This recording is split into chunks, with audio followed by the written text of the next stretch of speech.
What's up guys, welcome back to the channel. In today's video we'll be going over an absolutely monstrous M13 Warzone build. This build has really grown on me over time. With this build you will have almost no recoil and an absolute laser of a gun that could 100% compete with the M4 and the GRA, which are widely considered the top two ARs in Warzone at the moment. This is a great build if you're looking to try something new that feels slightly different from the two previous guns mentioned. Maybe you want to break from your typical loadout, this build would be a great one to take a look at and possibly add into your permanent rotation of your most used loadouts in Warzone. I honestly still think that this gun is severely underrated and being overlooked by a lot of players. But before we get into the video, if this guide helps you out in any way, shape, or form, make sure you like the video and subscribe to the channel for more Warzone gun builds and future COD content in the coming months. Also, don't hesitate to shoot me a follow on Twitch. As of right now, I stream 6 days a week at 6:45 p.m. Eastern Time. We're always playing games with the community. Feel free to drop by and come hang out with us sometime. Now, let's get right into the reason why you guys clicked on this video. You want to know what the best Warzone build is for the M13. Heading over to the gunsmith and starting off with the muzzle. Just like most Warzone gun builds, we go ahead and slap on the Monolithic suppressor on this bad boy. The suppressor offers two key stats that are incredibly valuable in Warzone: sound suppression and damage range. Sound suppression is amazing to stay as quiet as possible, and it really helps us stay as stealthy as possible when roaming around the map. The more important stat that you guys know I highly value in Warzone is the damage range. This stat will help you a ton in the medium to longer range gun battles. The Warzone map is very large as it is, so it will only benefit you in the long term. Moving over to the barrel, we end up going with the Tempus Marksman barrel. When choosing this attachment, you end up receiving even more damage range, bullet velocity, and recoil control. The damage range will help benefit in the medium to long range as stated before, but you also receive bullet velocity, which basically means how fast your bullets travel to your target. This stat goes hand in hand with a damage range increase. It will basically make it so you don't need to lead your shot nearly as much while shooting at a target from a longer range like you do so often in Warzone. It also helps make the gun just feel better in your hands as you are spraying a target at any range besides up close and personal. Last but not least, you will also receive recoil control. This will help with your vertical recoil as you are spraying into a target.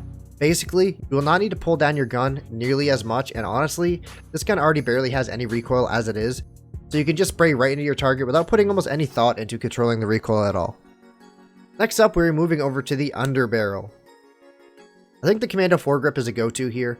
You end up receiving recoil stabilization, which will help with your side-to-side or horizontal recoil. With the improvement to vertical recoil on the last attachment and the horizontal recoil improvement on this attachment, you basically have a gun that has a high fire rate and no recoil at all. This gun might have the easiest recoil to control out of all the ARs besides my last GRA build, which you can find in the top right of the screen. You also get aiming stability, but as I have said in my past videos, that really only helps when you're in the super long range and you are using a sniper. It basically just helps counter your ADS gun sway while you are standing still. You could also consider running the Ranger foregrip if you feel like you don't need the horizontal recoil control and you could benefit from more vertical recoil control. I personally prefer the Commando foregrip because it really helps balance the gun build out and it makes the gun feel a lot better in my hands. But I would still test out the Ranger foregrip just to see what you personally prefer. I also dislike how the Ranger foregrip takes a little bit away from the ADS speed as well as aim walking movement speed. It really makes this build feel a little bit sluggish to me personally, which is why I prefer the Commando over it. Next up, we are moving over to the ammunition slot. This is probably one of the most important attachments on this gun and one that you will definitely not want to leave off. I recommend you go with the 60 round mag for a few reasons. The main reason being the M13 can absolutely rip through an entire mag. Combine that with how many bullets it takes to down someone in a Warzone and finish them off, you will 100% need the 60 round mag in most situations. It can also feel like it takes a few extra shots with this gun in comparison to its more popular counterparts like the M4 and the GRA as stated before. It is also just nice to have a little bit of extra ammo just in case you get into a sticky situation. It is always important to be one step ahead in Warzone because of how many different possibilities come with each fight and each situation. If you feel like you want a little bit of extra mobility, you could always run the 50 round mag if you really wanted to, but I think the 60 round mag is a go-to here.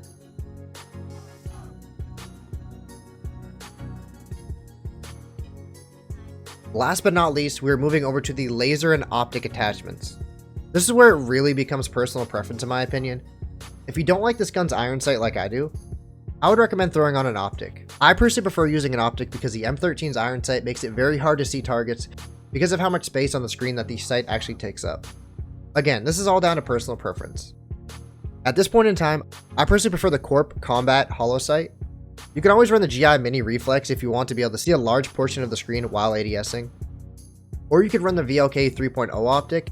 If you want a more longer range sight, it is really up to your personal preference and what you are running as a secondary in my opinion. If you do like the iron sight on the M13, you should move over to the laser attachment slot and choose a Tac Laser. The benefit from this attachment is mind-boggling. You will improve your ADS speed and aim walking steadiness. Basically, you will aim down sights quicker than you would without it, and you will also not have as much sway back and forth while walking and ADSing at the same time. You also get aiming stability, but again, that really only benefits snipers.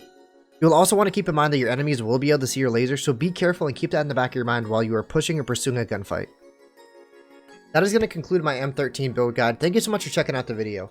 I really do appreciate all of the love and support on the channel over the last few weeks. If you have any more suggestions on videos, gun builds, or anything involving COD or Warzone, feel free to drop it in the comment section below. I'm always trying to make content you guys will enjoy and benefit from. I also want to give a huge shout out to Verse2Beats for requesting this M13 build. I really appreciate the suggestion and all of the support. I had a ton of fun making this video, and I really hope you guys enjoyed it. Remember, if you did like the video or if it helped you in any way, make sure you guys do like the video and subscribe to the channel for future guides and COD content. As of right now, I'm uploading every single Friday, and I only create COD content at the moment.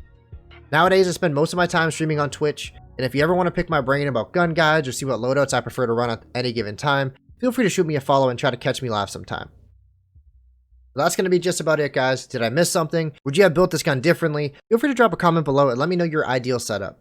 Thank you so much for watching as always, and I hope to see you on the next one. Have a great day.